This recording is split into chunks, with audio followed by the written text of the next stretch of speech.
Hare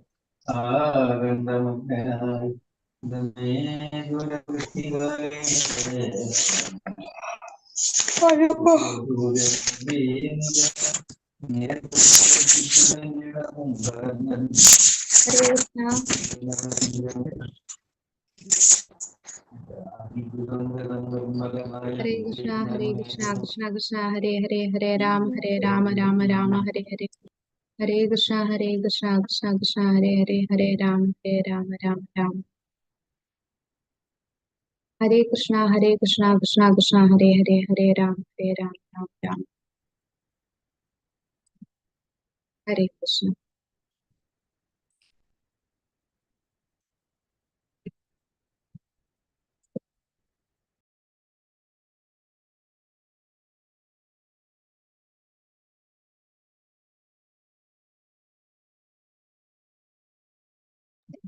Hare Krishna. Om Ajnanatimirandasya Jnananjanashalakeya Chakshurunmelitam Yena Tasmai Shri Guruve Namaha. Shri Chaitanya Manobhishtam Stapitam Yena Bhutale Swayam Rupa Katamahyam Dadadi Swapadandikam Vandeham Shri Guru Sri Uttapatakamallam Shri Gurum Vaishnavamsha Shri Rupam Sagrajatam Sahagana Raghunathanidam Tvam Sajivam साद्वैतं सावधूतं परिजनसहितं कृष्णचैतन्यदेवं श्रीराधाकृष्णपादान् सहगणललिता श्रीविशाखान्वितांश्च हे कृष्णा करुणा सिन्धु दीनबन्धो जगत्पदे गोपेश गोपिकान्त राधाकान्त नमोऽस्तुते तप्तकाञ्चन गौराङ्गी श्रीराधे वृन्दावनेश्वरी वृषभानुसुते देवी प्रणमामि हरिप्रिये वाञ्छाकल्पतरुभ्यश्च कृपा सिन्धुभ्य एव च पतितानां पावनेभ्यो वैष्णवेभ्यो नमो नमः। नमः ॐ विष्णुपादाय कृष्णप्रेष्ठाय भूतले श्रीमते भक्तिवेदान्त स्वामिनिति नामिने नमस्ते सरस्वते देवे गौरवाणी प्रचारिणे निर्विशेषशून्यवादि पाश्चात्यदेशतारिणे जय श्री कृष्ण चैतन्य प्रभु नित्यानंद श्री अद्वैत गदाधर श्रीवासादि गौर भक्त वृंद हरे कृष्णा कृष्णा कृष्णा हरे हरे हरे राम राम राम हरे हरे हरे कृष्णा कृष्णा कृष्णा हरे हरे हरे राम राम राम हरे हरे हरे कृष्णा कृष्णा कृष्णा हरे हरे हरे राम राम हरे हरे ഹരേ കൃഷ്ണ. ശ്രീ ശ്രീ രാധാ ഗോവിന്ദ് ടെമ്പിൾ ഇസ്കോൺ മാംഗ്ലൂരിന്റെ ഭക്തിരസാമൃത സിന്ധു ക്ലാസ്സിലേക്ക് എല്ലാവർക്കും സ്വാഗതം. നമ്മളപ്പോ ഭക്തിരസാമൃത സിന്ധുവില് 6ാമത്തെ അധ്യായം വരെ കണ്ടു. ഇനി നമ്മൾ കാണാൻ പോകുന്നത് 7ഉം 8ഉം അധ്യായമാണ് കാണുന്നത്. ആദ്യം തന്നെ ഷഡ്ഗോസ്വാമിമാർക്കുള്ള സമർപ്പണം.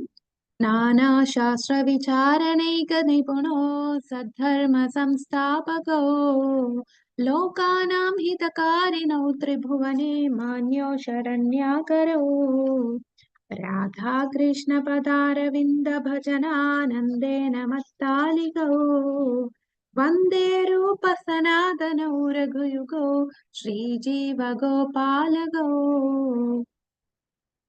ഹരേ കൃഷ്ണ.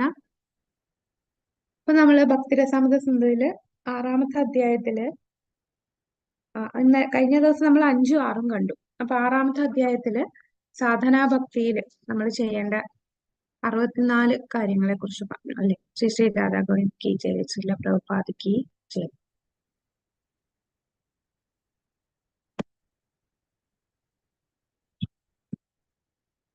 അഞ്ചാമത്തെ അധ്യായത്തിൽ നമ്മൾ കണ്ടത് എന്താണ്?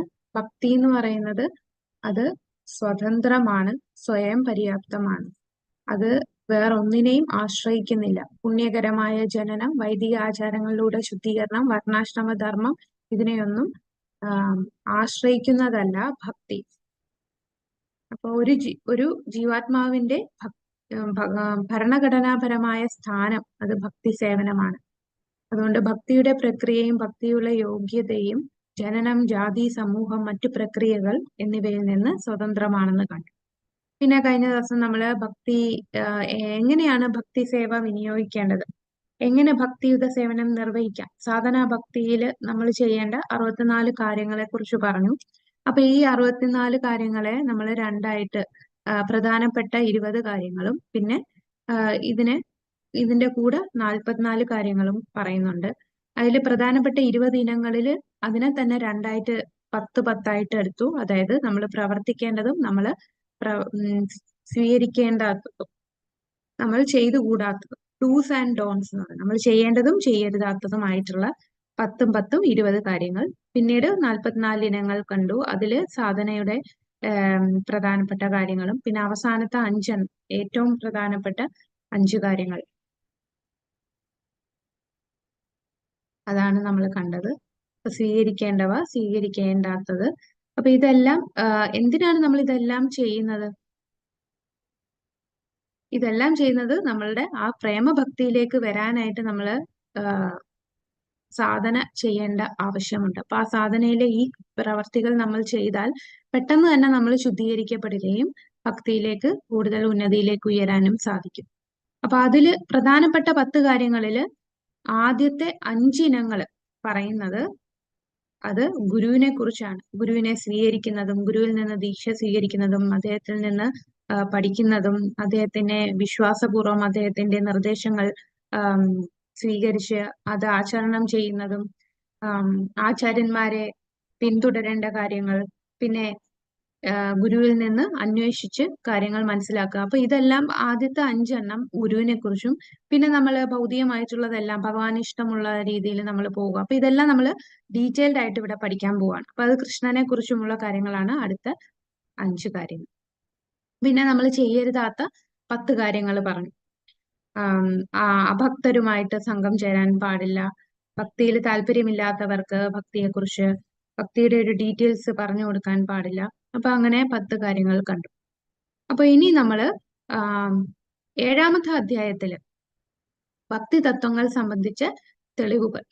അപ്പൊ 7-ാമത്തെ അധ്യായത്തിൽ നമ്മൾ കാണുന്നത് ആദ്യത്തെ ഈ 64 എണ്ണത്തില് ആദ്യത്തെ 18 കാര്യങ്ങൾ നമ്മൾ ഡീറ്റെയിൽഡ് ആയിട്ട് 7-ാമത്തെ അധ്യായത്തിൽ നോക്കുകയാണ്. അപ്പൊ ഭക്തി തത്വങ്ങളെ സംബന്ധിച്ച തെളിവുകൾ. അപ്പൊ ഈ 18 കാര്യങ്ങളും അതിനുള്ള തെളിവുകൾ സഹിതമായിട്ട് രൂപഗോസ്വാമി നമുക്ക് പറഞ്ഞു തരിക. അപ്പൊ 7-ാമത്തെ അധ്യായത്തിലേക്ക് കടക്കാം.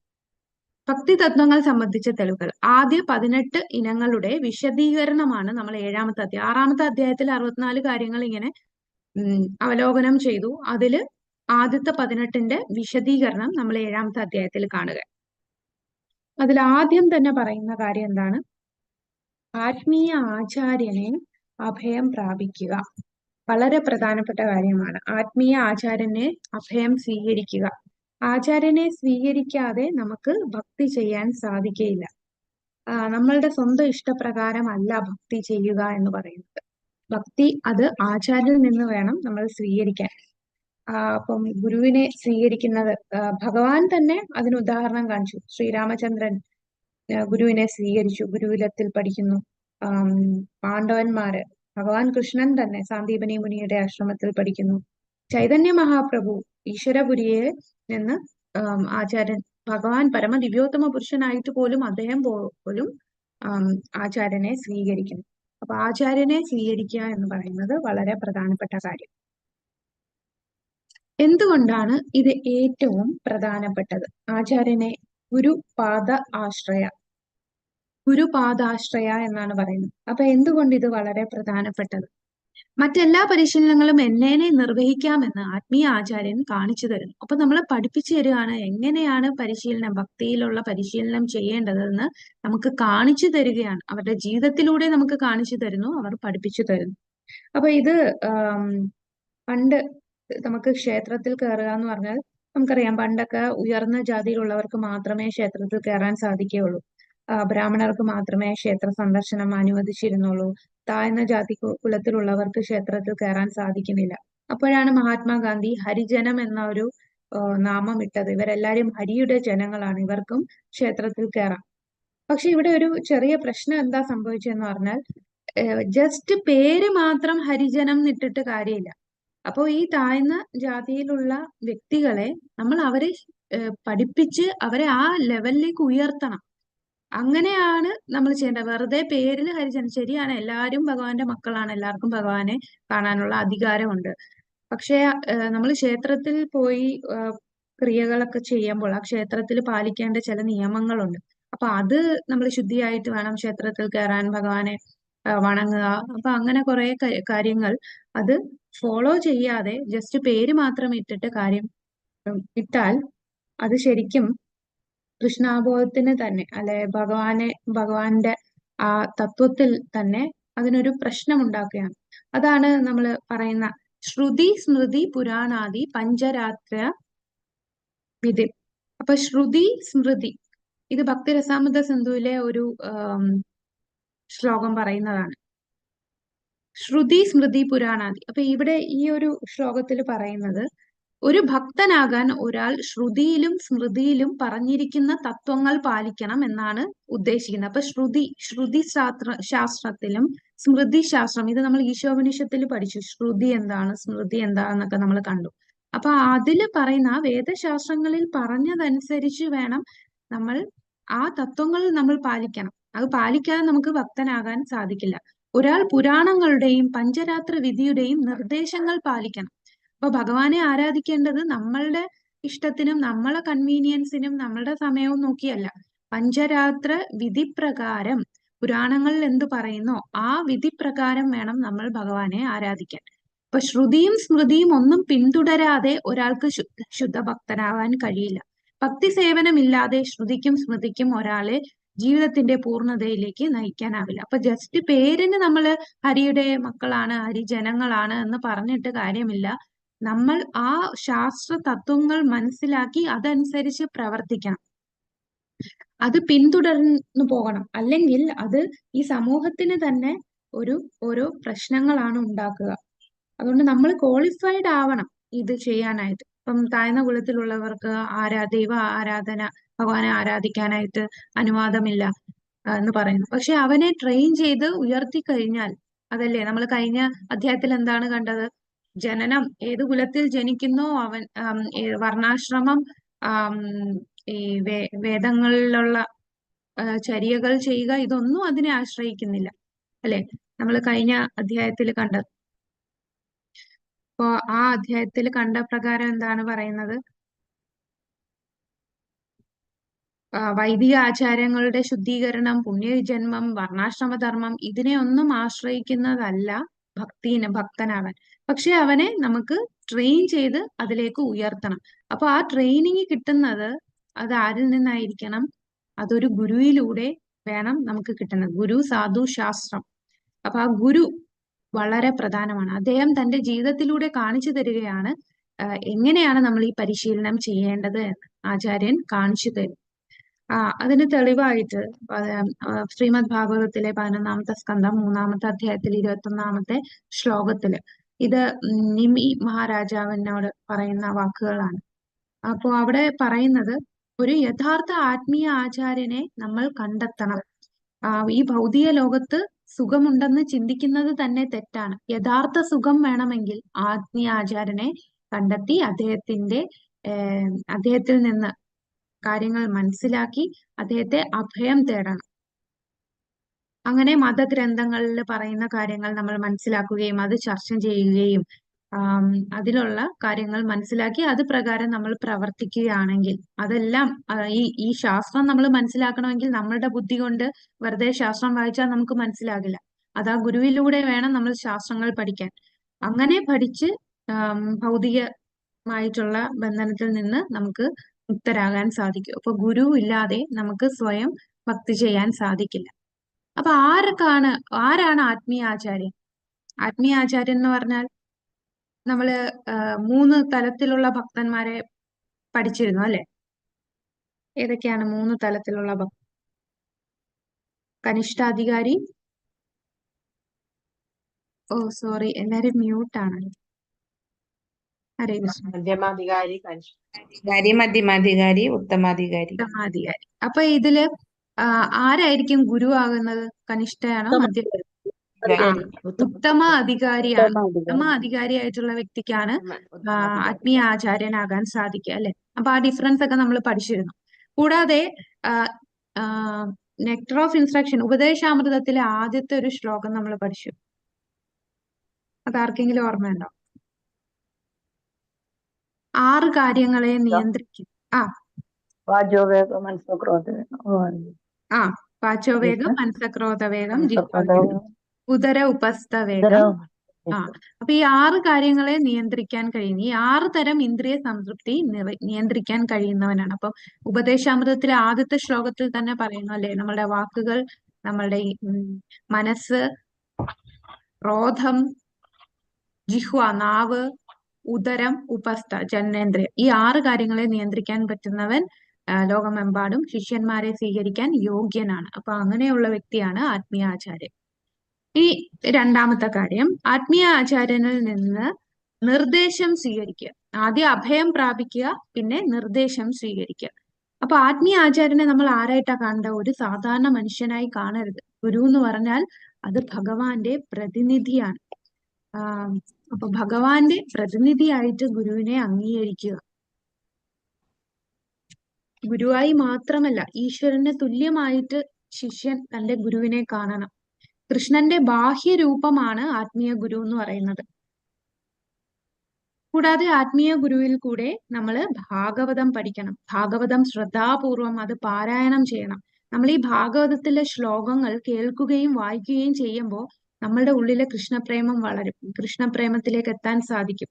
അതുകൊണ്ടാണ് നമ്മൾ നിത്യം ഭാഗവത സേവയാ ഭാഗവതം വായിക്കുന്നത്. നമ്മൾ തെറ്റായിട്ടോ ചൊല്ലുമ്പോൾ ചിലപ്പോ ശ്ലോകം ഉച്ചരിക്കുന്നതും കൂടാതെ ചില വാക്കുകൾ പറയുമ്പോഴൊക്കെ ഈ നല്ല മീറ്ററിലൊന്നും ആയിരിക്കില്ല ചൊല്ലുന്നത്. അതൊന്നും കുഴപ്പമില്ല. നമ്മൾ അത് ഉറക്കെ ചൊല്ലുക. അത് ചൊല്ലുകയും കേൾക്കുകയും ചെയ്യുന്നത് നമ്മളെ ഭഗവത് പ്രേമത്തിലേക്ക് എത്തിക്കും. അപ്പൊ ഭഗവത് സേവനത്തിലേക്ക് ഉയരാനുള്ള ആ ഒരു മുഖ്യമായിട്ടുള്ള ഒരു പ്രക്രിയയാണ് ഈ ഭാഗവതം പഠിക്കുക എന്നുള്ളത്. അപ്പൊ ഒരുവന്റെ മനോഭാവം അവനെ തൃപ്തിപ്പെടുത്തണം. അപ്പൊ ഒരു ശിഷ്യന്റെ മനോഭാവം എന്ന് പറഞ്ഞാൽ എങ്ങനെ ഗുരുവിനെ തൃപ്തിപ്പെടുത്തും അല്ലെ? യസ്യ പ്രസാദാത് ഭഗവത് പ്രസാദം. ഗുരു ആചാര്യനെ തൃപ്തിപ്പെടുത്തുക എന്നുള്ളതായിരിക്കണം ഒരു ശിഷ്യന്റെ മനോഗതി. ആചാര്യൻ തൃപ്തിപ്പെട്ടാൽ അവിടെ ഭഗവാനും തൃപ്തിപ്പെടുകയാണ്. അതാണ് രണ്ടാമത്തത്. ഇനി മൂന്നാമത്തത് എന്താണ്? ആത്മീയ ഗുരുവിനെ വിശ്വാസത്തോടെ സേവിക്കുക അല്ലെ? അപ്പം ആചാര്യനെ സേവ ചെയ്യുക. അപ്പൊ നേരത്തെ പറഞ്ഞ 2 കാര്യങ്ങൾ മനസ്സിലാക്കി ആത്മീയ ഗുരുവിന് നമ്മൾ സേവ ചെയ്യണം. കാരണം ആത്മീയ ഗുരു ആരാണ്? ഭഗവാന്റെ പ്രതിനിധി. ഇവിടെ ഭഗവാൻ കൃഷ്ണൻ ഉദ്ധവരോട് പറയുന്ന വാക്കുകളുണ്ട്. ഉദ്ധവരെ, ആത്മീയ ഗുരുവിനെ എന്റെ പ്രതിനിധിയായിട്ടല്ല, ഞാനായിട്ട് തന്നെ വേണം സ്വീകരിക്കാൻ എന്ന് പറയുന്നു. ഒരിക്കലും ഒരു സാധാരണ മനുഷ്യനായിട്ട് കാണരുത്. കൂടാതെ ആത്മീയ ഗുരുവിനോട് ഒരിക്കലും ആരും അസൂയപ്പെടുകയോ ദേഷ്യം പ്രകടിപ്പിക്കാനോ ഒന്നും പാടില്ല. എപ്പോഴും ഭഗവാന്റെ പ്രതിനിധിയായിട്ട് കാണാവൂ. അപ്പൊ ഗുരുവിനെ സേവിക്കുമ്പോൾ എല്ലാ ദേവന്മാരെയും സേവിക്കുന്നതിന് തുല്യമാകും. അപ്പൊ ആത്മീയ ഗുരുവിന്റെ സേവനം എല്ലാ ദേവന്മാരെയും സേവിക്കുന്നതിന് തുല്യമാണ് ആത്മീയ ഗുരുവിനെ സേവിക്കുക എന്നുള്ളത്. അപ്പൊ നമ്മൾ ഈ പറഞ്ഞ ഈ ഗുരുവിനെ സേവിക്കുക, ഗുരുവിനെ സ്വീകരിക്കുക, ഗുരുവിന്റെ നിർദ്ദേശങ്ങൾ പാലിക്കുക, ഇത് റിലേറ്റ് ചെയ്ത ഒരു ശ്ലോകം ഭഗവത്ഗീതയിലുണ്ട്. ബുദ്ധിപ്രണിപാതേന ഉപദേശന്തിതേ ജ്ഞാനം ജ്ഞാനിനാം തത്വദർശനത്തെ തദ്വിധി പ്രണിപാതേന പരിപ്രശ്നേന സേവയല്ലേ. അതാണ് ഇവിടെ പറയുന്നത്. അപ്പൊ ഭഗവാനെ ആത്മീയ ആചാര്യനെ സ്വീകരിക്കുക, അദ്ദേഹത്തിൽ നിന്ന് പരിപ്രശ്നേന ചോദ്യങ്ങൾ ചോദിച്ചു മനസ്സിലാക്കാതെ എങ്ങനെയാണ് വിനയപൂർവ്വം കൂടെ സേവയാ ആത്മീയ ഗുരുവിനെ സേവിക്കുക.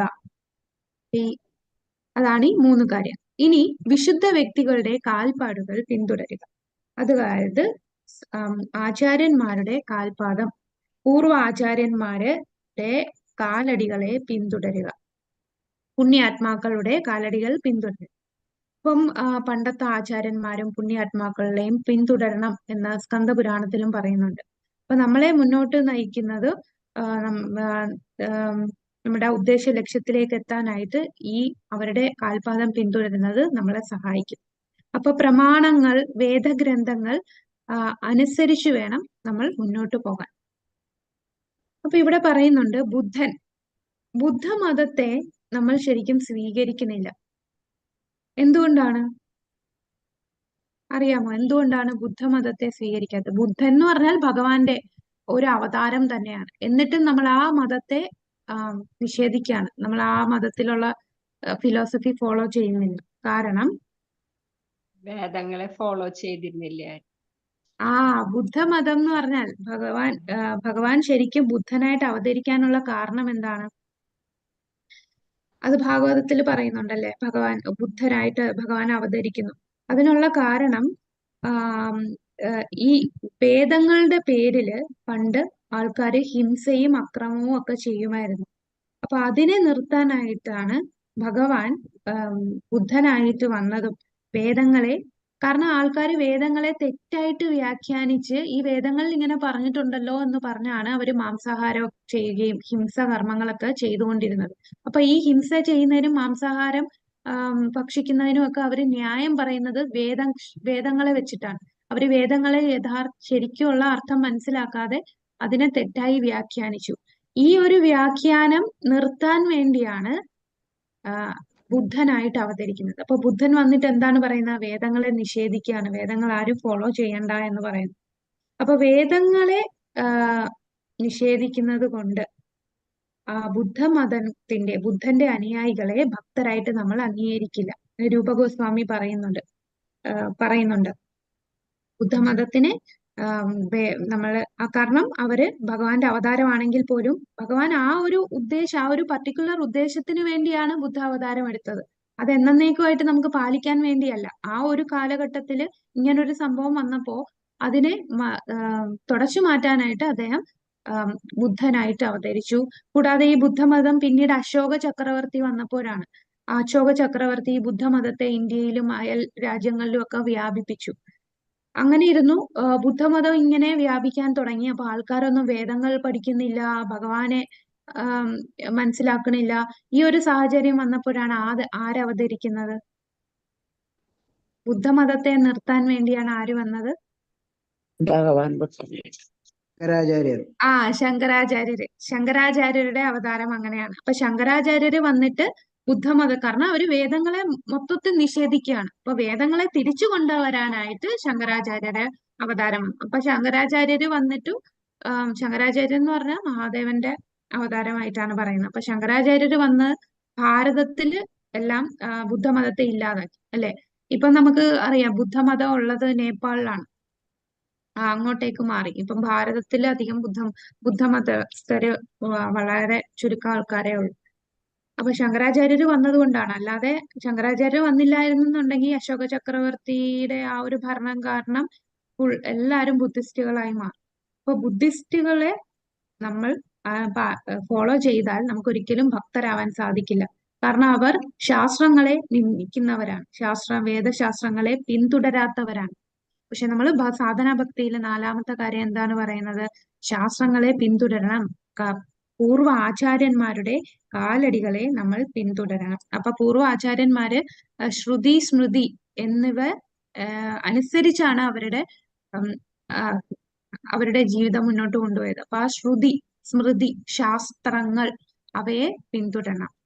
ഇത് പിന്തുടരുന്നില്ല എന്നുണ്ടെങ്കിൽ അത് സമൂഹത്തെ അസ്വസ്ഥമാക്കുകയാണ് ചെയ്യുന്നത്. നമ്മൾ നേരത്തെ പറഞ്ഞല്ലേ, ശ്രുതി സ്മൃതി പുരാണാദി പഞ്ചരാത്ര വിധി.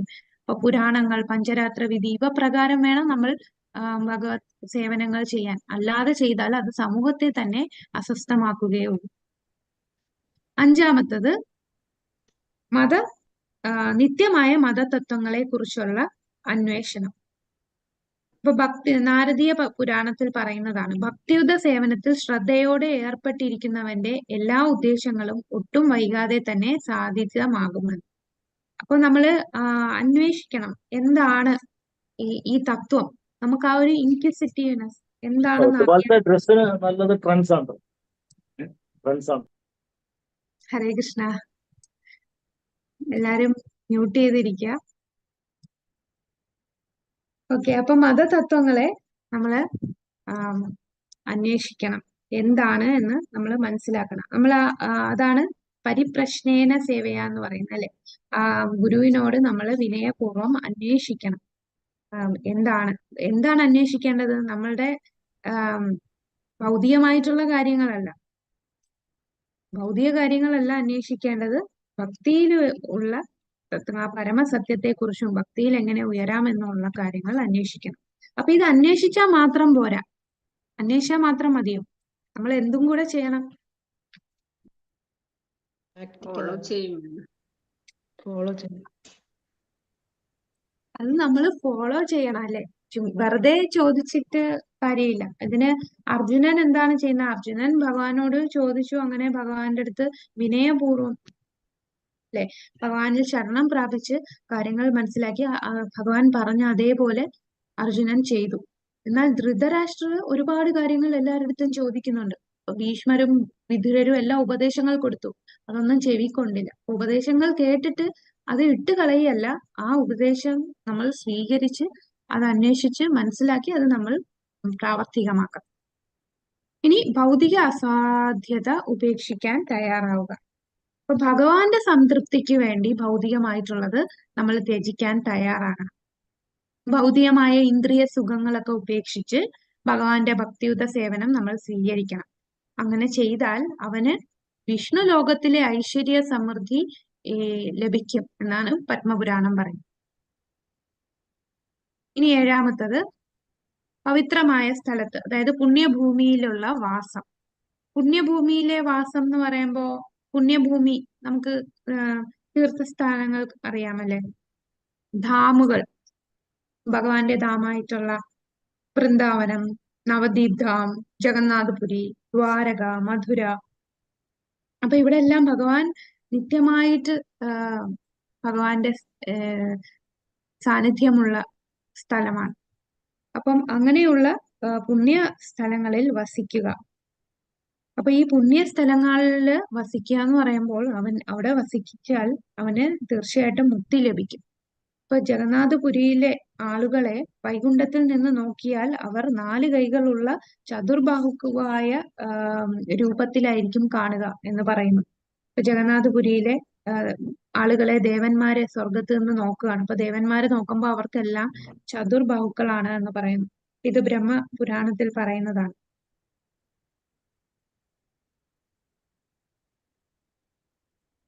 പിന്നീട് പറയുന്നുണ്ട് ദ്വാരകയിൽ 6 മാസമോ 1 മാസമോ 1 പക്ഷമോ താമസിക്കുന്നവർക്ക് വൈകുണ്ഠ ലോകവും സാരൂപ്യമുക്തിയും തുടങ്ങിയ സർവ്വലാഭങ്ങളും കാത്തിരിക്കുന്നു എന്ന് സ്കന്ദപുരാണം പറയുന്നു.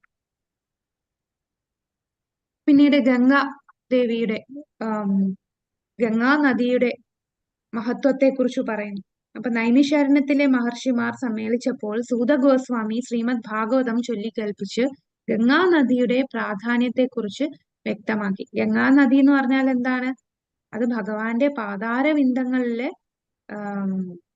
നിന്ന് വന്നതാണല്ലേ ഗംഗാ നദി.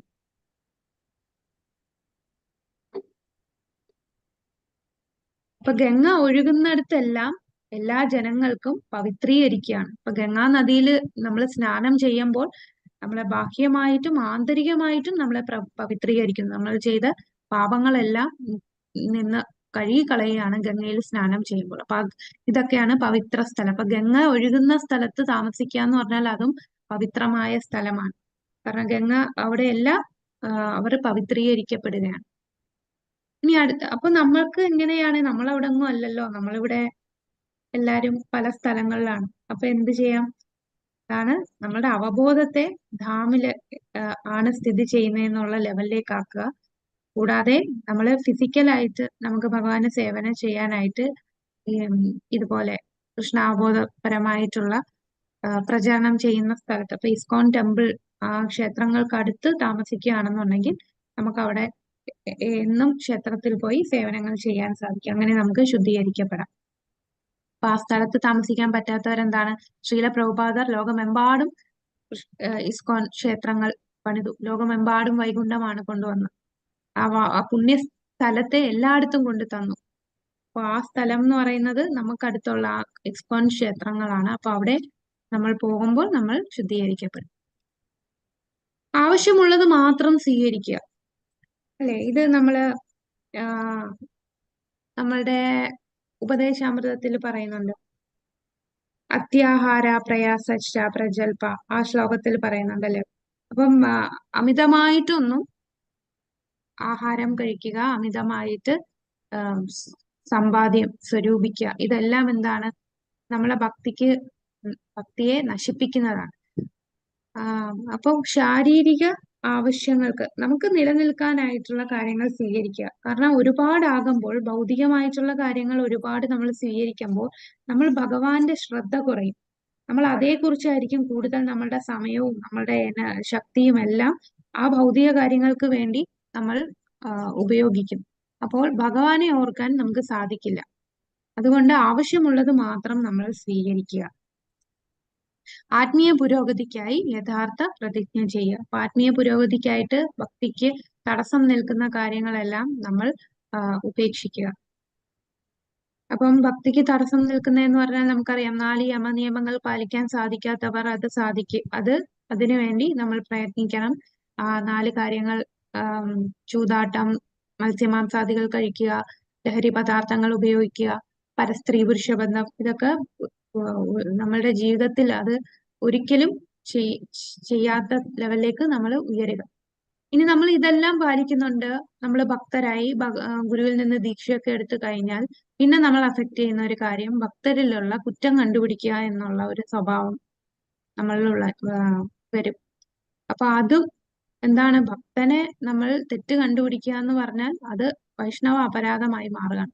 അപ്പൊ നമ്മളുടെ ആ ഒരു സ്വഭാവം അങ്ങനെയാണ്. കാരണം നമ്മള് ഗുരുവിനെ സ്വീകരിക്കുക എല്ലാം ചെയ്താൽ പോലും നമ്മളുടെ ആ വാസന ഉള്ളിൽ കാണും. എന്ത് കണ്ടാലും കുറ്റം കണ്ടുപിടിക്കുകയും അവരുടെ രീതികളെ വിമർശിക്കുകയും, അതൊക്കെ ആ ഭൗതികമായിട്ടുള്ള ചെറിയ ആ ഒരു തലത്തിൽ നമ്മൾ നിൽക്കുന്നത് കൊണ്ടാണ് നമുക്ക് ഇതിലൊക്കെ ഇങ്ങനെയുള്ള ഒരു ടെൻഡൻസി നമുക്ക് ഉണ്ടാകുന്നത്. അപ്പൊ അങ്ങനെ കുറ്റം കണ്ടുപിടിക്കുക എന്ന് പറഞ്ഞാൽ നമ്മൾ അവിടെ വലിയവനാണ് എന്നുള്ള ആ ഒരു ഭാവം കൊണ്ടാണ് നമുക്കത് വരുന്നത്. അപ്പൊ അതൊക്കെ ഉപേക്ഷിക്കണം എന്നാണ് പറയുന്നത്. നമ്മളിങ്ങനെ മറ്റുള്ളവരുടെ തെറ്റുകൾ ചൂണ്ടിക്കാട്ടുന്ന ഒരു പ്രവണതയാണെങ്കിൽ അത് നമ്മളുടെ ആത്മീയ പുരോഗതിയെ തടസ്സപ്പെടുത്തുന്നതാണ്. നമ്മൾ എപ്പോഴും വിനയാന്വിതനായിട്ട് നിൽക്കേണ്ടതാണ്. അപ്പൊ ആ ഒരു ക്വാളിറ്റി നമ്മൾ വളർത്തിയെടുത്തില്ല എന്നുണ്ടെങ്കിൽ നമ്മളുടെ ഭക്തിയെ അത് വളരെയേറെ തടസ്സപ്പെടുത്തുന്നതാണ്. ആവശ്യമുള്ളത് മാത്രം സ്വീകരിക്കുക. പിന്നീട് നമുക്കറിയാം, ഏകാദശി വ്രതം എടുക്കുക. ഏകാദശി വ്രതം എടുക്കുക എന്ന് പറഞ്ഞാൽ ഞാനൊന്നും കഴിക്കില്ല, ഞാൻ നിർജ്ജലമാണ് എടുക്കുന്നത് എന്ന് പറഞ്ഞിരിക്കുന്നതിലല്ല. എന്തിനാണ് നമ്മൾ ഏകാദശി എടുക്കുന്നത്? അതിന്റെ ഉദ്ദേശം എന്താണ്? ഭഗവാനെ സേവിക്കണം.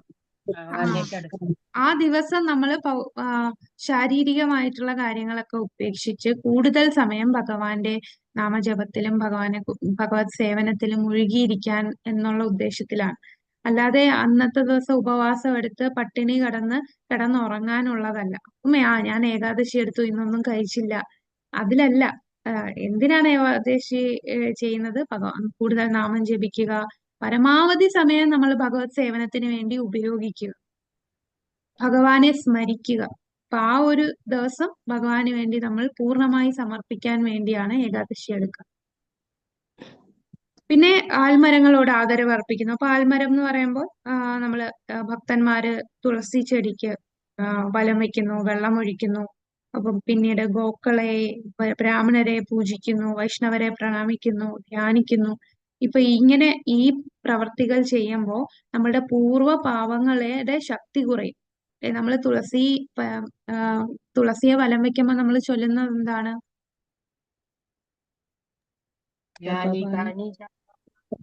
ബ്രഹ്മഹത്യതി കാണിച്ച, അല്ലെ? ബ്രഹ്മഹത്യ പാപം പോലും ഇല്ലാതാകുകയാണ് നമ്മൾ ഓരോ അടിയും തുളസി ദേവിക്ക് പ്രദക്ഷിണം വെക്കുമ്പോൾ. അപ്പൊ പൂർവ്വ പാപങ്ങളുടെ ശക്തി കുറയ്ക്കാൻ ഇങ്ങനെ ഈ സേവകൾ, തുളസി ചെടിക്ക് വെള്ളം ഒഴിക്കുകയും വലം വെക്കുകയും, പിന്നെ ഗോക്കളെയും, ഈ ആൽമരങ്ങൾ ഉണ്ടെങ്കിൽ ആൽമരത്തിനെ വലം വെക്കുക, വെള്ളം ഒഴിക്കുക. അപ്പൊ അങ്ങനെയുള്ള സേവനങ്ങൾ ചെയ്യുമ്പോൾ നമ്മളെ പൂർവ്വ പാപങ്ങളെ നശിപ്പിക്കുകയാണ് ചെയ്യുന്നത്. അപ്പൊ ഭക്തിയിൽ ഉയരാൻ സാധിക്കും, ഭക്തിയിലെ തടസ്സങ്ങൾ ഇല്ലാതായി മാറും. ഇനി 11-ാമത്തത് അപ്പൊ ഇത്രയും കാര്യങ്ങൾ നമ്മൾ ചെയ്യേണ്ട പ്രവൃത്തിയാണ്, നമ്മൾ ചെയ്യേണ്ട കാര്യങ്ങളാണ് പറഞ്ഞത് അല്ലെ. മൊത്തം 20 പ്രധാനപ്പെട്ട കാര്യങ്ങൾ പറഞ്ഞു. അതിൽ 10 കാര്യങ്ങൾ നമ്മൾ ചെയ്യേണ്ട പ്രധാനപ്പെട്ട കാര്യങ്ങൾ അത് നമ്മൾ പറഞ്ഞു. ഇനി നമ്മൾ ചെയ്യാൻ പാടില്ലാത്ത കാര്യങ്ങളാണ് പറയുന്നത്. ആദ്യം എന്താണ്? ഭക്തരല്ലാത്തവരുടെ കൂട്ടായ്മ ഉപേക്ഷിക്കുക. ഭക്തരല്ലാത്തവർ ആരാണ്? ഭക്തരല്ലാത്തവർ ഭക്തരല്ല എന്ന് പറഞ്ഞാൽ ഏത് തരം? നിരീശ്വരവാദികൾ ഭക്തരാണ്. കാരണം അവർ ഈശ്വരനെ വിശ്വസിക്കുന്നില്ല, അവർ കൂടുതൽ ഭൗതികമായിട്ടുള്ള കാര്യങ്ങൾ മുഴുകിയിരിക്കുന്നവരാണ്. അവര് ഭക്തരല്ല. അവര് മാത്രമേ ഉള്ളൂ ഭക്തരല്ലാത്തത്. അസൂയുള്ള ഒരു ഭഗവാന്റെ അടുത്ത്. അത് നിരീശ്വരവാദികള് അസൂയുള്ളവരാണ്. വേറെ ആരാണ് അസൂയുള്ള വേറെ ആൾക്കാരൊക്കെയാണ്? മാതാജി പറഞ്ഞ കറക്റ്റ് ആണ്. ഒന്ന് സ്പെസിഫിക് ആയിട്ട് പറഞ്ഞാൽ. ഭഗവാനോട് അസൂയുള്ളവരെല്ലാരും ഇംപേഴ്സണലിസ്റ്റ്, അതായത് മായാവാദികള്. കറക്റ്റ് ആണ്. മായാവാദികളെ സംബന്ധിച്ച് ഭഗവാന് രൂപമില്ല എന്ന് വിശ്വസിക്കുന്നവരെയും നമ്മളും ഭഗവാനായി മാറുമെന്ന് കരുതുന്ന ആൾക്കാരാണ്. അപ്പൊ അവരും ഭക്തരല്ല, മായാവാദികൾ. അവർ ഭഗവാനെ ഏത് രൂപത്തിലും ഭഗവാനെ വരും എന്ന് വിശ്വസിക്കുന്നവരാണ്. ഭഗവാന്റെ അതീന്ദ്രിയ രൂപത്തെ വിശ്വാസമില്ലാത്തവരാണ്. ഏത് മാർഗത്തിൽ ആരെ വേണമെങ്കിലും ആരാധിക്കാം എന്ന് പറയുന്നവരാണ് മായാവാദികൾ. പിന്നീട് ഒരു കൂട്ടരോടുണ്ട്, 4 പേര് ദേവന്മാരെ പൂജിക്കുന്നവരല്ലേ വന്നിട്ട്? ദേവന്മാരെ പൂജിക്കുന്നവര്, മറ്റ് ദേവീ ദേവന്മാരെ പൂജിക്കുന്ന ആൾക്കാർ, അവരും അഭക്തരാണ്. നമ്മൾ ചിലപ്പോ കാണും, ചിലരൊക്കെ വലിയ ശിവഭക്തരായിരിക്കും, ചിലര് വലിയ ഗണപതിയുടെ ഭക്തരായിരിക്കും, ദേവീ ഭക്തര് കാണും.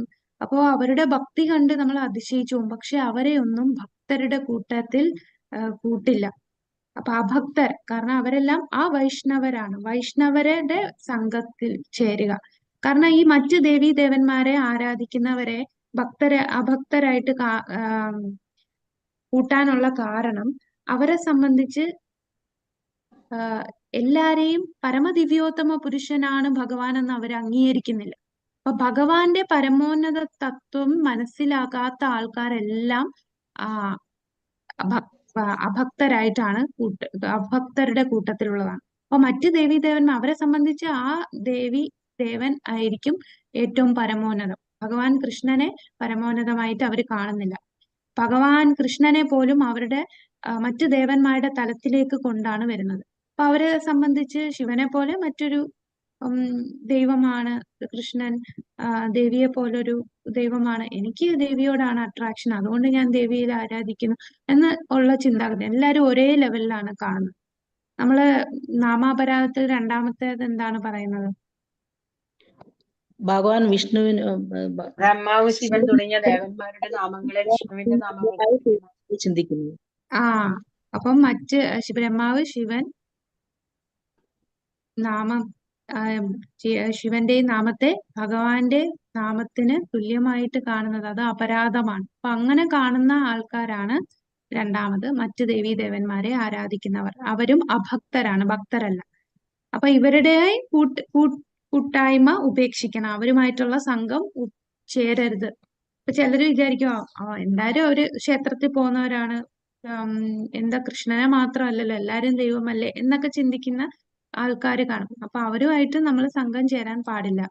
മായാവാദികൾ, നേരത്തെ മാതാജി പറഞ്ഞ പോലെ. അപ്പൊ ഈ 3 പേരാണ് നിരീശ്വരവാദികൾ, മറ്റ് ദേവീദേവന്മാരെ ആരാധിക്കുന്നവർ, മായാവാദികൾ. ഇവരെല്ലാം ഭക്തരല്ലാത്തവരാണ്.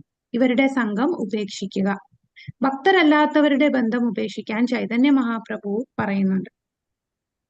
അപ്പം പിന്നീട് പറയുന്നു, ഇരുമ്പിന്റെയോ തീയുടെയോ കൂട്ടിൽ സ്വീകരിച്ചാൽ എന്നാൽ ഭക്തരല്ല. അതായത് ഇവിടെ പറയുന്നത്, എന്നെ ഇരുമ്പിൽ, അതായത് എന്നെ ജയിലിൽ അടച്ചാലും, ജയിലിൽ അടയ്ക്കുകയോ അല്ലെങ്കിൽ എന്നെ അഗ്നികുണ്ഡത്തിൽ ഇട്ടാലും കുഴപ്പമില്ല, പക്ഷെ അഭക്തരുടെ സംഘം എനിക്ക് സ്വീകരിക്കാൻ കഴിയില്ല എന്ന് പറയുന്നുണ്ട്. അടുത്തത്, ഭക്തരല്ലാത്തവരുടെ കൂട്ടുകെട്ടിനേക്കാൾ പാമ്പിനെയോ കടുവയോ ആലിംഗനം ചെയ്യാൻ ഇഷ്ടപ്പെടുന്നു. അപ്പൊ ഇത് ഈ പല പുരാണത്തിൽ നിന്ന് എടുത്തിട്ടുള്ള വാക്കുകളാണ് ഈ എടുത്തിരിക്കുന്നത്. ഇത് വിഷ്ണു രഹസ്യത്തിൽ പറയുന്നതാണ്. ഈ അഭക്തരുടെ ഭൗതിക അഭിലാഷം ഒരുപാടുള്ള ആൾക്കാരുമായിട്ട് സംഘം ചേരുന്നതിനേക്കാൾ ഭേദം ഒരു സർപ്പത്തെയോ വ്യാഘ്രത്തെയോ അല്ലെ ചീങ്കണ്ണിയെയോ ആലിംഗനം ചെയ്യുന്നതാണ് ഇതിലും ഭേദം എന്ന് പറയുന്നു. കാരണം ഈ പാമ്പിനെയോ കടുവയോ ഒക്കെ ആലിംഗനം ചെയ്താൽ നമ്മളെ ശരീരത്തിനെ മാത്രമേ അത് ബാധിക്കൂ. എന്നാൽ അഭക്തരുമായിട്ടുള്ള സംഘം ചേർന്ന് ഭൗതികവാദികളുമായിട്ടുള്ള സംഘം ചേർന്ന് അത് നമ്മളെ ആത്മാവിനെ തന്നെ നശിപ്പിക്കുകയാണ്. അവരുമായിട്ട് ഇൻഫ്ലുവൻസ്ഡ് ആയി കഴിഞ്ഞാൽ നമ്മുടെ ആത്മാവിനെ രക്ഷിക്കാൻ സാധിക്കില്ല. പക്ഷേ ഈ പാമ്പ്, കടുവ ഇങ്ങനെയുള്ള മൃഗങ്ങള് ഒന്നും നമ്മുടെ ആത്മാവിനെ അഫക്റ്റ് ചെയ്യുന്നില്ല. നമ്മളെ ശാരീരികമായിട്ട് മാത്രമേ അത് നശിപ്പിക്കുന്നുള്ളൂ. ആത്മീയമായിട്ട് നശിപ്പിക്കുന്ന കാര്യങ്ങളായതുകൊണ്ടാണ് വിഷ്ണു രഹസ്യത്തിൽ ഇങ്ങനെ വാക്കുകൾ പറയുന്നത്.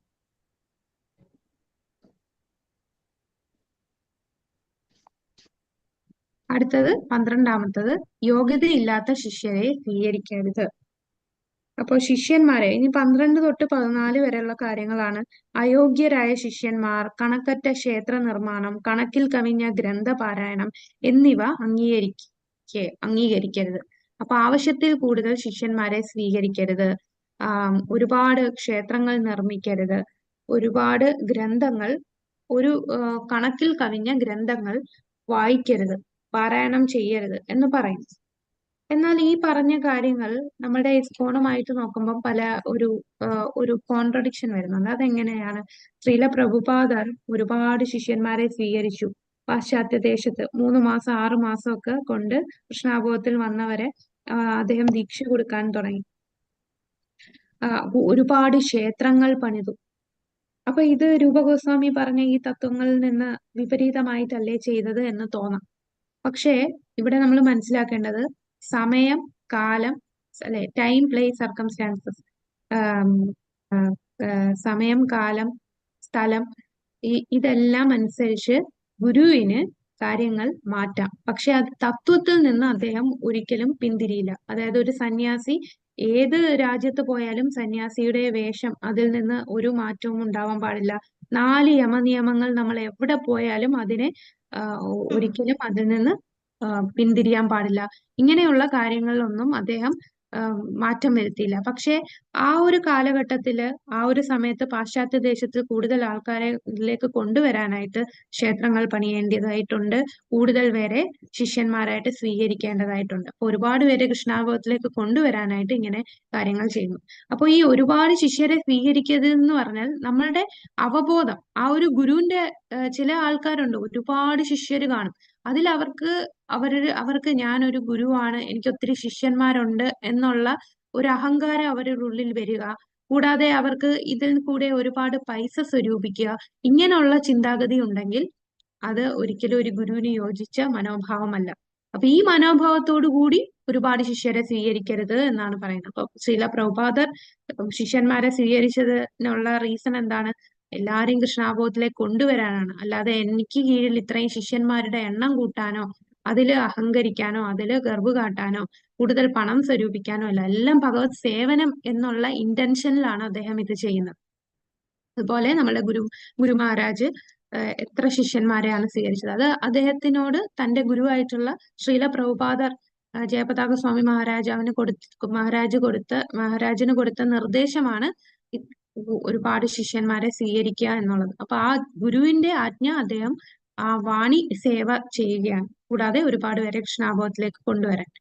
പിന്നെ ഈ ക്ഷേത്രങ്ങൾ ഒരുപാട് പണിയുന്നുണ്ട് അല്ലെ? അപ്പൊ ഈ ക്ഷേത്രങ്ങൾ പണിയുന്നു. കൂടാതെ നമുക്ക് കണ്ടാൽ അറിയാം, ഇസ്കോണിന്റെ ക്ഷേത്രങ്ങൾ എന്ന് പറഞ്ഞാൽ സാധാരണ നമ്മൾ കേരളത്തിൽ കാണുന്ന ക്ഷേത്രങ്ങളെ പോലല്ല.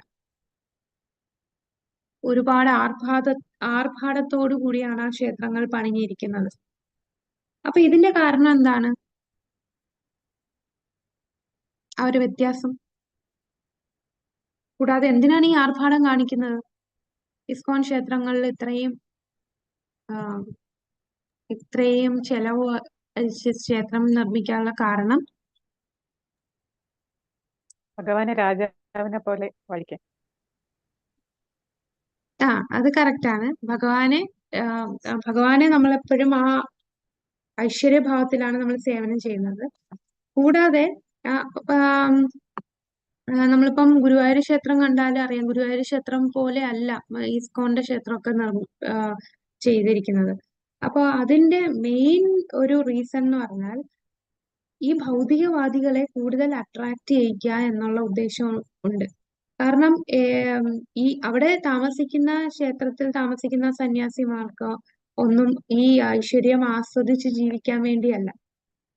കൂടുതൽ സൗകര്യങ്ങൾ, ഭഗവാനെ അവിടെ ആരാധിക്കുന്നു, ഓക്കെ. കൂടാതെ അവിടെ ഗസ്റ്റ് ഹൗസ് നിർമ്മിക്കുന്നു. കൂടാതെ ഗസ്റ്റ് ഹൗസ് ഒക്കെ വളരെ ആർഭാടമായിട്ട് 5 സ്റ്റാർ ഹോട്ടൽ പോലൊക്കെയാണ് നിർമ്മിച്ചിരിക്കുന്നത്. അവിടെ വരുന്ന ആൾക്കാരെയൊക്കെ നല്ല രീതിയിൽ ട്രീറ്റ് ചെയ്യുന്നു. പക്ഷെ മറ്റ് ക്ഷേത്രങ്ങളിൽ അങ്ങനത്തെ ഫെസിലിറ്റി ഇല്ല. അവിടെ ഭഗവാന് മാത്രമേ ഇമ്പോർട്ടൻസ് കൊടുക്കുന്നുള്ളൂ. അവിടെ വരുന്ന ഗസ്റ്റുകൾക്കൊന്നും അങ്ങനെ ഹൈ ഫെസിലിറ്റി ഒന്നും കൊടുക്കണില്ല. എന്തുകൊണ്ടാണ്? ഭൗതികമായിട്ടുള്ള ആൾക്കാരെ കൂടുതൽ ഇതിലേക്ക് ആകർഷിക്കാൻ. ആൾക്കാർ എപ്പോഴും സിനിമാ ഹാളിലും എന്താണ് പബ്ബിലും മാളിലും ഒക്കെയാണ് അവരെ ആകർഷിക്കുന്നത്. എന്നാൽ ഇങ്ങനെ ഒരു ക്ഷേത്രമുണ്ട്, അവിടെ നല്ല രസമാണ്, അവിടെ പോകാൻ, അവിടെ എല്ലാ ഫെസിലിറ്റീസും ഉണ്ട് എന്ന് അറിയുമ്പോൾ ആ ഉദ്ദേശത്തോടു കൂടിയെങ്കിലും അവര് ക്ഷേത്രത്തിൽ വരുമല്ലോ. അപ്പൊ അങ്ങനെയുള്ള ആൾക്കാരെ ആകർഷിച്ച് ക്ഷേത്രത്തിൽ കൊണ്ടുവന്ന് അവരെ കൃഷ്ണാബോധത്തിലേക്ക് ഉയർത്തുക എന്നുള്ള ഉദ്ദേശവും ഇതിനകത്തുണ്ട്. അപ്പൊ ആ ഉദ്ദേശശുദ്ധി എന്ന് പറഞ്ഞാൽ എല്ലാരെയും ഭഗവത് ഭക്തരാക്കുക, ഭഗവാന്റെ ധാമത്തിലേക്ക് കൊണ്ടുപോവുക. ആ ഒരു ഉദ്ദേശത്തിലാണ് കൂടുതൽ ക്ഷേത്രങ്ങൾ പണിയുകയും ആർഭാടപൂർവ്വം ക്ഷേത്രങ്ങൾ പണിയുകയും ചെയ്യുന്നത്. നാരദമുനി പറയുന്നു, യോഗ്യതയില്ലാത്ത ശിഷ്യന്മാരെ സ്വീകരിക്കരുത് എന്ന് പറയുന്നുണ്ട്. പിന്നെ രൂപഗോസ്വാമി തന്നെ ഇത് പ്രവർത്തിച്ചു. അതായത് രൂപഗോസ്വാമി തന്നെ ഒരു വലിയ ക്ഷേത്രം പണിതു. കാരണം അന്ന് ഈ അക്ബർ ചക്രവർത്തി ഭരിച്ചുകൊണ്ടിരുന്ന സമയത്ത് അക്ബറുടെ ഒരു സൈന്യാധിപനായിരുന്നു മഹാരാജ മാൻസിംഗ്. അപ്പൊ അദ്ദേഹത്തിന് രൂപഗോസ്വാമിയോട് പ്രീതി തോന്നി.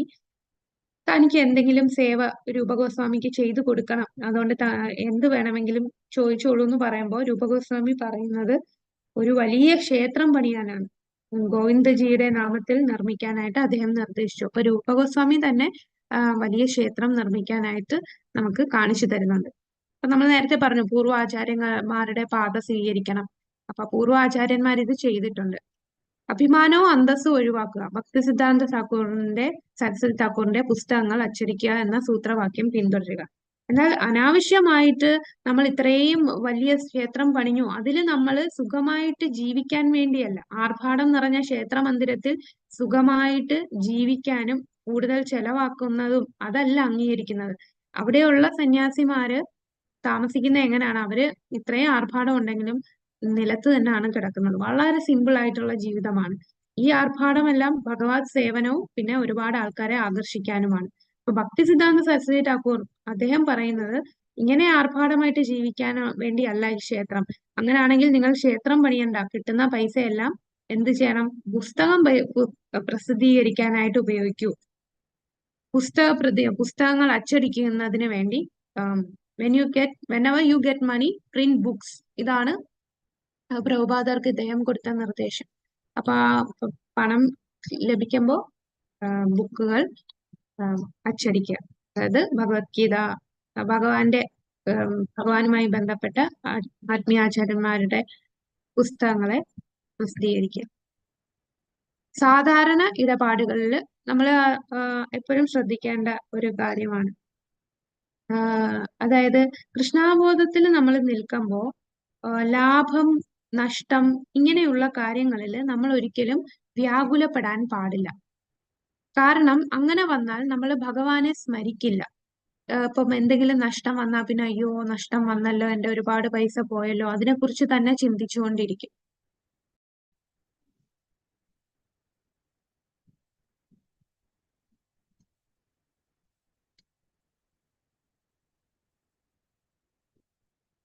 അപ്പൊ ഭഗവാനെ സ്മരിക്കുക, അതാണല്ലോ സ്മർത്തവ്യ സതതം വിഷ്ണു. അപ്പൊ അങ്ങനെ ഭഗവാനെ സ്മരിക്കണമെന്നുണ്ടെങ്കിൽ നമ്മളെ ഇങ്ങനെയുള്ള ദുഃഖങ്ങളിൽ ഒരുപാട് ദുഃഖിക്കാൻ പാടില്ല. സന്തോഷം വരുമ്പോൾ ഒരുപാട് അങ്ങ് സന്തോഷിക്കാനും പാടില്ല. അപ്പൊ ഭൗതികമായിട്ടുള്ള ഏറ്റക്കുറച്ചിലുകളിൽ നമ്മൾ കൂടുതൽ വ്യാകുലപ്പെടാൻ പാടില്ല. അതാണ് ഇവിടെ പറയുന്നത്. ഈ ഇതില് വേറൊരു കാര്യം ഇവിടെ ഉണ്ട്. നമ്മളിപ്പോ പറയാറില്ലേ, അതായത് ഈ മരിച്ചു കഴിഞ്ഞാല് എന്താണ് മരിച്ചു കഴിയുമ്പോ നമ്മൾ ക്ഷേത്രത്തിൽ പോകരുത് എന്ന് പറയും അല്ലെ?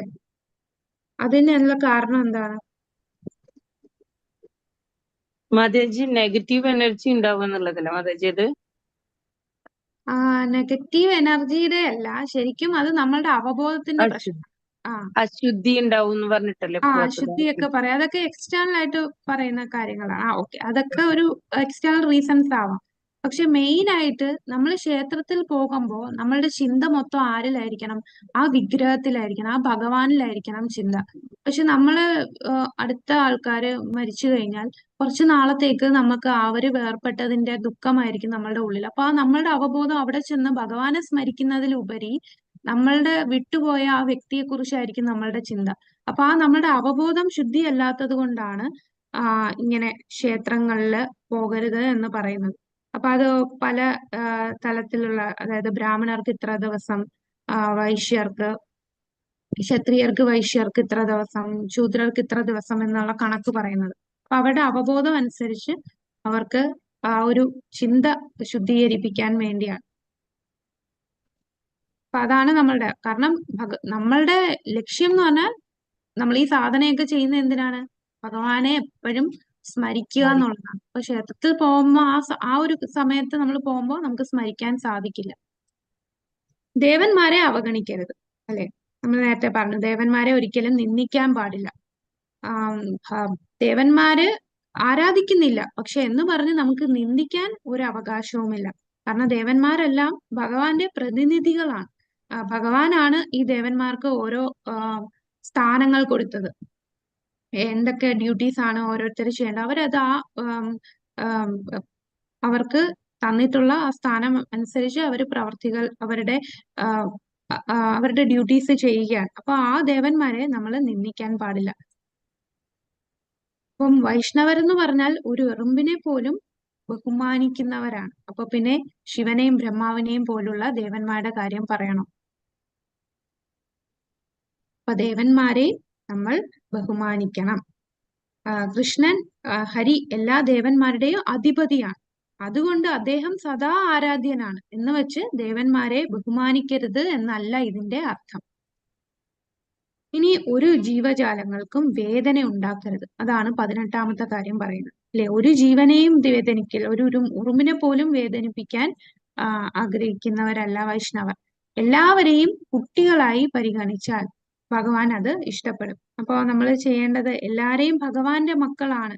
അപ്പൊ ഒരു പിതാവിന് തന്റെ സന്താനങ്ങളോട് എന്ന പോലെ എല്ലാരടുത്തും ഒരു മനുഷ്യൻ പെരുമാറുകയാണെങ്കിൽ അത് ഭഗവാനെ ഒരുപാട് പ്രിയങ്കരനാക്കി തീർക്കും. എന്നാൽ ഇന്നത്തെ സമൂഹത്തിൽ എന്താണ്? സ്ഥിരമായ കശാപ്പുശാലകൾ എങ്ങും കാണുന്നുണ്ട്. വൈഷ്ണവന്റെ രീതി ഇതുപോലെയല്ല. വൈഷ്ണവൻ ഒരിക്കലും ജന്തുഹിംസയെ അനുകൂലിക്കുന്നില്ല, ഒരു ജീവിയെയും വേദനിപ്പിക്കുകയും പോലുമില്ല. ഇത്രയും കാര്യങ്ങളാണ് നമ്മള് 7ാമത്തെ അധ്യായത്തിൽ. അപ്പൊ 7ാമത്തെ അധ്യായത്തിൽ ആദ്യത്തെ 18 കാര്യങ്ങൾ കണ്ടു. ഇനി 8ാമത്തെ അധ്യായത്തിൽ ഒരു കാര്യം മാത്രമേ ഉള്ളൂ. അത് 2 സ്ലൈഡ് മാത്രമേ ഉള്ളൂ. 8ാമത്തെ അധ്യായത്തിൽ പറയുന്നത് നമ്മൾ അപരാധം ഒഴിവാക്കേണ്ട അപരാധങ്ങളെ കുറിച്ചാണ് 8ാമത്തെ അധ്യായത്തിൽ പറയുന്നത്. അപ്പൊ അപരാധം എന്ന് പറയുമ്പോൾ പലതരം അപരാധങ്ങളുണ്ട്. ഏതൊക്കെ അപരാധങ്ങളുണ്ട്? നാമാപരാധം, വൈഷ്ണവ അപരാധം. നാമ അപരാധമുണ്ട്, വൈഷ്ണവ അപരാധമുണ്ട്, കൂടാതെ അപരാധമുണ്ട്. അതായത് നമ്മൾ DT വർഷിപ്പ് ചെയ്യുമ്പോൾ അപരാധങ്ങൾ ചെയ്യും. പിന്നെ ഒരു ധാമത്തിൽ ചെന്ന് നമ്മൾ അപരാധം ചെയ്യും. അപരാധം എന്ന് പറഞ്ഞാൽ അപരാധം, രാധ എന്ന് പറഞ്ഞാൽ രാധാറാണി. അപ്പൊ രാധാറാണിക്ക് എതിരായിട്ട് ചെയ്യുന്നതാണ് അപരാധം. അപ്പൊ അപരാധം ചെയ്താൽ അവിടെ രാധാറാണി അവിടുന്ന് പോവുകയാണ് ചെയ്യുന്നത്. അപ്പൊ നമ്മൾക്ക് ഭഗവാനോടുള്ള ഭക്തി തരുന്ന ഭക്തിശക്തി രാധാറാണിയാണ്. നമ്മൾ അപരാധം ചെയ്യുമ്പോൾ രാധാറാണി അവിടെ നിന്ന് പോവുകയാണ്, നമ്മളിൽ നിന്ന് പോവുകയാണ് എന്ന് പറഞ്ഞാൽ എന്താണ്? നമ്മുടെ ആ ഭക്തി ഇല്ലാതാവുകയാണ് ചെയ്യുന്നത്. അതുകൊണ്ട് അപരാധങ്ങൾ ഒഴിവാക്കേണ്ടതാണ്. അപ്പൊ അപരാധം എന്ന് പറയുമ്പോൾ രണ്ട് തരം അപരാധമാണ് ഇവിടെ പറയുന്നത്. ഒന്ന് സേവാ അപരാധവും മറ്റേത് നാമാപരാധം. അപ്പൊ ഈ സേവാ അപരാധവും നാമാപരാധവും നമ്മൾ കമ്പയർ ചെയ്യുമ്പോൾ ഇതിൽ ഏറ്റവും പ്രശ്നമുള്ള അപരാധം ഏതാണ്? സേവ ചെയ്യുമ്പോഴുള്ള അപരാധമാണോ നാമം ജപത്തിലുള്ള അപരാധമാണോ? നാമാപരാധം. നാമാപരാധമാണ് ഏറ്റവും പ്രശ്നം. ഇതിൽ സീരിയസ് ആയിട്ട് നമ്മൾ എന്ന് പറഞ്ഞാൽ നമ്മൾ സേവാ അപരാധം സീരിയസ് ആയിട്ട് കാണണ്ട എന്നല്ല. സേവ അപരാധം ചെയ്താലും നമുക്ക് ആ അപരാധത്തെ പെട്ടെന്ന് ഇല്ലാതാക്കാൻ സാധിക്കും. ചില കാര്യങ്ങളൊക്കെ ചെയ്താൽ മതി. ഈ നാമം തന്നെ ജപിക്കുമ്പോൾ നമ്മൾ ചെയ്ത സേവ അപരാധം ഇല്ലാതായി മാറും. പക്ഷെ നാമത്തിൽ തന്നെ നമ്മൾ അപരാധം ചെയ്താൽ പിന്നെ നമ്മളെ ഒന്നും ചെയ്യാൻ സാധിക്കില്ല. നാമ അപരാധം വളരെ ശ്രദ്ധിക്കേണ്ടതാണ്. അപ്പം ഹരേ കൃഷ്ണ മാതാജി. ഹരേ കൃഷ്ണ. എനിക്ക് 8 മണിക്ക് മറ്റേ ഇനാഗുറേഷന് പോകുന്നവരുടെ മീറ്റിംഗ് ഉണ്ട്. ഞാൻ ലെഫ്റ്റ് ആയിക്കോട്ടെ. ശരി ശരി ശരി. ഹരേ കൃഷ്ണ. ഹരേ കൃഷ്ണ. അപ്പോ ഒഴിവാക്കേണ്ട കുറ്റം അപരാധം എന്ന് പറയുമ്പോൾ അവിടെ നമ്മൾ കൃഷ്ണന്റെ പ്രാധാന്യം കുറച്ചുകൊണ്ട് മനസ്സിനെ കൃഷ്ണനിൽ നിന്ന് അകറ്റുന്ന ഒരു പ്രവൃത്തിയാണ് ഈ അപരാധം എന്ന് പറയുന്നത്. അപ്പൊ എപ്പോഴും നമ്മൾ ഈ സാധന ചെയ്യുന്നതെന്ന് പറഞ്ഞാൽ എന്താ? ഭഗവാനെ എപ്പോഴും മനസ്സിൽ ഉറപ്പിക്കാൻ വേണ്ടിയാണ് അപരാധം ചെയ്യുന്നത്. സാധന ചെയ്യുന്നത്. അപ്പൊ അതിൽ അപരാധം വന്നാൽ ഭഗവാനെ മനസ്സിൽ ഉറപ്പിക്കാൻ സാധിക്കാതെ വരുന്നതാണ് അപരാധം. അപ്പൊ സേവ അപരാധം ഏതാന്ന് നോക്കാം. നാമ അപരാധത്തെക്കാൾ ഗൗരവം കുറവാണ്. കാരണം വിശുദ്ധ നാമത്തിന്റെ ശക്തി അപമാനകരമായ മാനസിക അവസ്ഥയെ തിരുത്തുന്നു. അപ്പൊ നമ്മൾ അപരാധം ചെയ്തിട്ടുള്ള ആ അവസ്ഥയെ തിരുത്താൻ നാമ ജപത്തിന് സാധിക്കും. വിശുദ്ധ നാമത്തിന് അത്രയും ശക്തിയുണ്ട്. അപ്പൊ ഇതിന് കമ്പാരിറ്റീവ്ലി ഗൗരവം കുറവാണ്.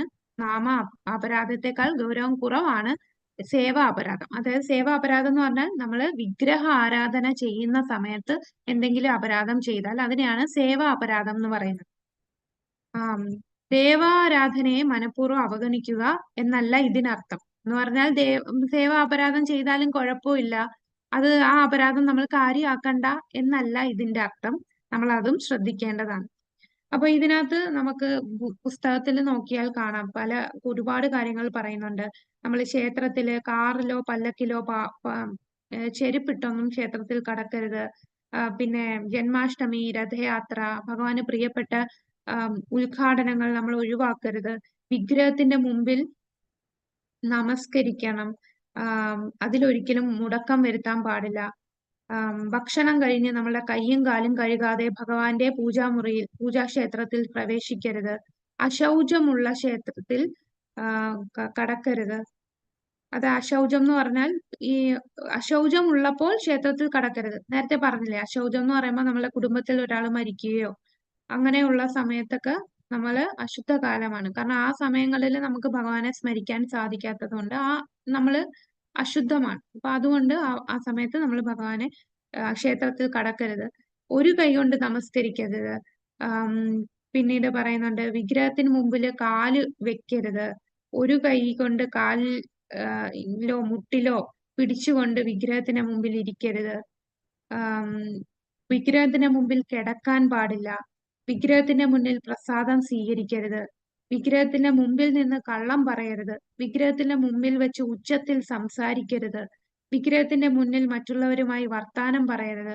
വിഗ്രഹത്തിന്റെ മുമ്പിൽ കൂകി വിളിക്കുക, നിലവിളിക്കുക, ഇങ്ങനെയൊന്നും ചെയ്യാൻ പാടില്ല. അങ്ങനെ ഒരു 32 കാര്യങ്ങൾ പറയുന്നുണ്ട്. അതാണ് അനുബന്ധ വേദ സാഹിത്യം 32 അപരാധങ്ങളെ പട്ടികപ്പെടുത്തുന്നുണ്ട്. അത് നമ്മളെ ബുക്കിലുണ്ട്, അത് വായിച്ചു നോക്കിയാൽ മതി. അതുകൂടാതെ വരാഹ പുരാണത്തിൽ ഇതിന് കൂടാതെ എക്സ്ട്രാ ആയിട്ട് 29 കാര്യങ്ങളും പറയുന്നുണ്ട്. ഇത് പേജ് 90, 91 ഈ പേജുകളിലാണ്. 89, 90, 91 ഈ പേജുകളിൽ വായിക്കുമ്പോൾ അതിലിങ്ങനെ 1, 2, 3, 4 അങ്ങനെ ലിസ്റ്റ് ആയിട്ട് നമുക്ക് പറയുന്നുണ്ട്. അപ്പൊ ഇതൊക്കെ വായിക്കുമ്പോൾ നമുക്ക് ഒരു ഐഡിയ കിട്ടും എന്തൊക്കെയാണ് നമ്മൾ ചെയ്യേണ്ടത്, എന്തൊക്കെ ചെയ്യാൻ പാടില്ല എന്നുള്ളത്. ഇനി രണ്ടാമത്തത് നാമാപരാധം. നാമാപരാധം ജപിക്കുന്നത് പാപങ്ങളെ ഇല്ലാതാക്കും. പക്ഷെ ആ നാമത്തിലെ വ്രണപ്പെടുത്തുകയാണെങ്കിൽ അതിൽ നിന്ന് രക്ഷ നേടാൻ സാധിക്കുകയില്ല. പത്മപുരാണത്തിൽ 10 അപരാധങ്ങളെ പട്ടികപ്പെടുത്തുന്നു അല്ലെ? നമ്മുടെ 10 നാമാപരാധം. അത് നമുക്കറിയാം എന്തൊക്കെയാണ് നാമാപരാധം. ഭഗവാന്റെ തിരുനാമം പ്രചരിപ്പിക്കാൻ ജീവിതം ഉഴിഞ്ഞു വച്ചിരിക്കുന്ന ഭക്തന്മാരെ നിന്ദിക്കുക. അതാണ് ആദ്യം നമ്മൾ പറയുന്നത് അല്ലെ. ആ ഭക്തന്മാരെ നിന്ദിക്കുക എന്ന് പറയുമ്പോൾ നമ്മൾ മനസ്സിലാക്കേണ്ടത് ഈ ഭക്തന്മാരെന്ന് പറഞ്ഞാൽ ഉത്തമ അധികാരി മാത്രമല്ല, മധ്യമാധികാരിയും മാത്രമല്ല, കനിഷ്ഠ അധികാരിയും അതിൽ പെടും. തുടക്കത്തിലുള്ള ഭക്തരാണെങ്കിൽ പോലും അവരെയും നമ്മൾ നിന്ദിക്കാൻ പാടില്ല. അവരൊക്കെ തുടക്കക്കാരല്ലേ, ഇവർക്ക് എന്തറിയാന്ന് പറഞ്ഞ് നമ്മൾ പുച്ഛിച്ച് അവരെ മാറ്റുകയോ അവരെ കുറച്ചു കാണുകയോ നമുക്ക് അങ്ങനെ ഒരു തോന്നൽ വന്നാൽ തന്നെ അതൊരു ചെറിയ അപരാധമായിട്ട് അത് ഒരു അപരാധമാണ്. അതുപോലെ മറ്റു മതസ്ഥർ ഇപ്പം മുസ്ലിംസോ ക്രിസ്ത്യൻസോ അവരൊക്കെ ചിലപ്പോൾ നല്ല രീതിയിൽ അവരുടെ രീതിയിൽ ഭക്തി ചെയ്യുന്നവരായിരിക്കും. അപ്പൊ അവരൊക്കെ എന്താണ് ചെയ്യുന്നത് എന്ന് പറഞ്ഞ് അവരെ കുറച്ചു കാണുകയോ അതൊക്കെ അപരാധമായിട്ട് പറയുന്നുണ്ട്. ഇത് നമുക്ക് ഡീറ്റെയിൽ ആയിട്ട് വേറെ അപരാധത്തിന്റെ തന്നെ ഒരു സ്പെഷ്യൽ ക്ലാസ് ഉണ്ട്. ആ ക്ലാസ്സിൽ ഇങ്ങനെ പറയും. നമ്മള് സാധാരണ അപരാധം വൈഷ്ണവ അപരാധം എന്ന് പറഞ്ഞാൽ ഉദ്ദേശിക്കുന്നത് ഉയർന്ന ആചാര്യന്മാരോട് ചെയ്യുന്ന അപരാധം എന്നാണ്. പക്ഷെ അത് മാത്രമല്ല, നമ്മളെ ഈ ഭക്തിയിൽ തുടക്കക്കാര് ആയിട്ടുള്ള കനിഷ്ഠാധികാരിയോട് പോലും നമ്മൾ ചെയ്യുന്ന അപരാധം അതെല്ലാം നമ്മളെ ഭക്തിയെ ബാധിക്കും. അപ്പോ ആ നാമ അപരാധം നമ്മളത് എല്ലാ ദിവസവും നമ്മൾ 10 നാമാപരാധം പറയുന്നതാണ്. അപ്പൊ അതിനെക്കുറിച്ച് നമ്മൾ കൂടുതൽ പോകുന്നില്ല. നാമാപരാധത്തെ കുറിച്ച് നമുക്കറിയാം. ഓരോ അപരാധം രണ്ടാമത് പറയുന്ന ശിവന്റെ ബ്രഹ്മാവിന്റെ നാമം ഭഗവാന്റെ നാമത്തിന് തുല്യമായി കാണുന്നത്. ചിലര് കാളി കാളി ദുർഗ ദുർഗ എന്ന് വിളിച്ചാൽ അതും ഹരേ കൃഷ്ണ എന്ന് പറയുന്നത് ഒരുപോലെയാണ്, തുല്യമായിട്ടാണ് വിശ്വസിക്കുന്നതെങ്കിൽ അത് അപരാധമാണ്. കൂടാതെ ആത്മീയ ആചാര്യന്മാര് അടുത്ത മൂന്നാമത്തെ എന്താണ്? ആത്മീയ ആചാര്യൻ നമുക്ക് തന്നിട്ടുള്ള പറഞ്ഞോളൂ മാതാജി. ആധ്യാത്മിക ഗുരുവിന്റെ കൽപ്പനകളെ ഉല്ലംഘിക്കുക. കൽപ്പന അതെ, നമുക്ക് എന്തൊക്കെ ശാസനകൾ തന്നോ അതിനെ അനുസരിക്കാതിരിക്കുക. നാലാമത്തത് വേദസാഹിത്യത്തെ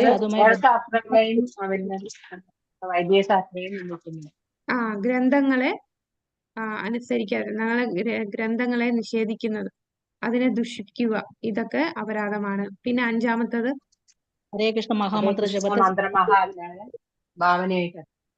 ഭാവന അല്ലെ ഒരു സാങ്കല്പികമാണ് ഈ നാമം എന്ന് കരുതുന്നത്. പിന്നെ അടുത്ത ഇന്റർപ്രിട്ടേഷൻ കൊടുക്കുക അല്ലെ. ആറാമത്തെ എന്താണ്? ഭഗവാന്റെ ഹരേ കൃഷ്ണ മഹാമന്ത്രം എന്ന് കരുതുക. ആറാമത്തേത് വ്യാഖ്യാനം ചെയ്യുക. ദുർവ്യാഖ്യാനം. സ്വന്തമായിട്ട് വ്യാഖ്യാനങ്ങൾ ആ മന്ത്രത്തിന് കൊടുക്കുക, അതിന് ഇന്റർപ്രിട്ടേഷൻ കൊടുക്കുക. അതാണ് ആറാമത്തെ. ഏഴാമത്തത് നമ്മൾ പാപകർമ്മങ്ങൾ ഭഗവാന്റെ നാമത്തിന്റെ ബലത്തിൽ പാപം ചെയ്യുക. അപ്പം അത് ഇല്ല, ആന കുളിക്കുന്ന പോലെ അല്ലെ. ആന കുളിച്ച് നാമം ജപിച്ച് ശുദ്ധിയായിട്ട് വന്ന് വീണ്ടും പാപങ്ങൾ വീണ്ടും ചെയ്യുക. അപ്പൊ അത് അപരാധമാണ്. അപ്പൊ ചിലര് എല്ലാ പാപങ്ങളിൽ നിന്നും മുക്തി തരുന്നതാണ് ഹരേ കൃഷ്ണ മഹാമന്ത്രം. അതുകൊണ്ട് മനഃപൂർവ്വം പാപകർമ്മങ്ങൾ ചെയ്തിട്ട് വീണ്ടും ഹരേ കൃഷ്ണ മന്ത്രം ജപിച്ചാൽ ആ പാപം പോവുമല്ലോ. അങ്ങനെ ഈ കപടമായിട്ടുള്ള മാനസികാവസ്ഥയിലാണ് നമ്മൾ ചെയ്യുന്നതെങ്കിൽ അത് അപരാധമാണ്. പിന്നെ എട്ടാമത്തെ എന്താണ്?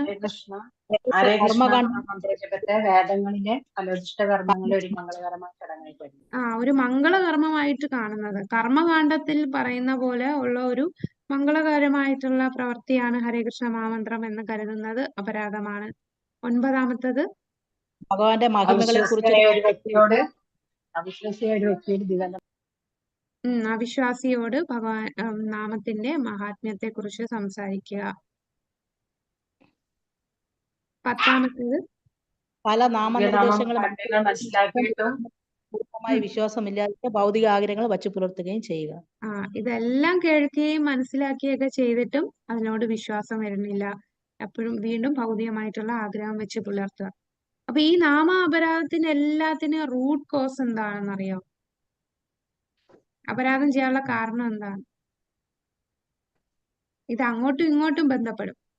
ശ്രദ്ധയോടെ നാമം ജപിക്കാത്തത് കൊണ്ടാണ് നമ്മൾ ഈ അപരാധം ചെയ്യുന്നത്. ശ്രദ്ധയോടെ നാമം ജപിക്കുമ്പോ നമ്മൾ അപരാധം കുറയും. ഇനി എന്തുകൊണ്ടാണ് നമുക്ക് ശ്രദ്ധയോടെ നാമം ജപിക്കാൻ പറ്റാത്തത്? ഇങ്ങനെയുള്ള അപരാധങ്ങൾ ചെയ്യുന്നത് കൊണ്ടാണ്. അത് അങ്ങോട്ടും ഇങ്ങോട്ടും അതിനൊരു റീസൺ ആണ്. അപ്പോ നമ്മൾ അപരാധങ്ങൾ ഒഴിവാക്കുക. അതിൽ ഏറ്റവും പ്രധാനപ്പെട്ടതാണ് വൈഷ്ണവ അപരാധം. ഭഗവാൻ അത് സഹിക്കില്ല. ഭഗവാന്റെ ഭക്തരെ വേദനിച്ചിട്ടുണ്ടെങ്കിൽ മാനസികമായി നമ്മൾ തമാശയ്ക്ക് പോലും ഒരു ഭക്തനെ കുറ്റം പറയും. കാരണം ആ ഭക്തൻ അത് മനസ്സിൽ വേദനിച്ചിട്ടുണ്ടെങ്കിൽ, നമ്മൾ ആ പറഞ്ഞ വാക്കുകൾ അവരെ വേദനിപ്പിച്ചിട്ടുണ്ടെങ്കിൽ അതൊരു അപരാധമായി മാറും. അപ്പൊ ആ അപരാധം ഒഴിവാക്കുക. അപ്പോ നമുക്ക് നന്നായിട്ട് ശ്രദ്ധയോടെ നാമം ജപിക്കാനും അങ്ങനെ ഭക്തിയിൽ ഉയരാനും സാധിക്കും. ഹരേ കൃഷ്ണ. അപ്പൊ ഇതാണ് നമ്മുടെ 7, 8 അധ്യായം. 8ാമത്തത് നമ്മൾ കണ്ടു. 19ാമത്തെ ഇനം നമ്മൾ 20 എണ്ണത്തില് 18 എണ്ണം 7ാമത്തെ അധ്യായത്തിൽ കണ്ടു. 19ാമത്തത് മാത്രമാണ് ഈ 8ാമത്തെ അധ്യായം. അവിടെ തന്നെ അപരാധങ്ങളെ കുറിച്ചാണ് പറയുന്നത്. അപ്പൊ അത് ബുക്കിൽ നമുക്ക് വായിക്കുമ്പോൾ ഇതിനകത്ത് ലിസ്റ്റ് ആയിട്ട് കൊടുത്തിട്ടുണ്ട്. 1, 2, 3 അങ്ങനെ 32, 29, പിന്നെ ഈ നാമാപരാധങ്ങൾ 10 എണ്ണം കൊടുത്തിട്ടുണ്ട്. അത് വായിക്കുമ്പോൾ നമുക്കൊരു എന്തൊക്കെയാണ് സേവാപരാധം എന്ന് മനസ്സിലാവും. 32 അപരാധങ്ങൾ അനുബന്ധ വേദഗ്രന്ഥങ്ങളിൽ നിന്നും മറ്റുള്ളവയിൽ നിന്നും പട്ടികപ്പെടുത്തിയിട്ടുണ്ട്. വരാഹപുരാണത്തിൽ നിന്ന് പ്രത്യേകമായിട്ടുള്ളത് പട്ടികപ്പെടുത്തി. പിന്നെ പത്മപുരാണത്തിലാണ് ഈ 10 നാമാപരാധങ്ങളെ കുറിച്ച് പറയുന്നത്. അപ്പൊ അവയും പട്ടികപ്പെടുത്തി. ഹരേ കൃഷ്ണ. അപ്പൊ നമുക്ക് അടുത്ത ആഴ്ച 9, 10 അധ്യായങ്ങൾ നോക്കാം. വാഞ്ചാകൽപതരുഭ്യശ്ച കൃപാസിന്ധുഭ്യഃ ച പതിതാനാം പാവനേഭ്യോ വൈഷ്ണവേഭ്യോ നമോ നമഃ. ആനന്ദകോടി വൈഷ്ണവവൃന്ദ കി ജയ്. ശ്രീല പ്രഭുപാദ്. ഹരേ കൃഷ്ണ. താങ്ക് യു മാതാജി. ഹരേ കൃഷ്ണ മാതാജി. മാതാജി. ഹരേ കൃഷ്ണ മാതാജി.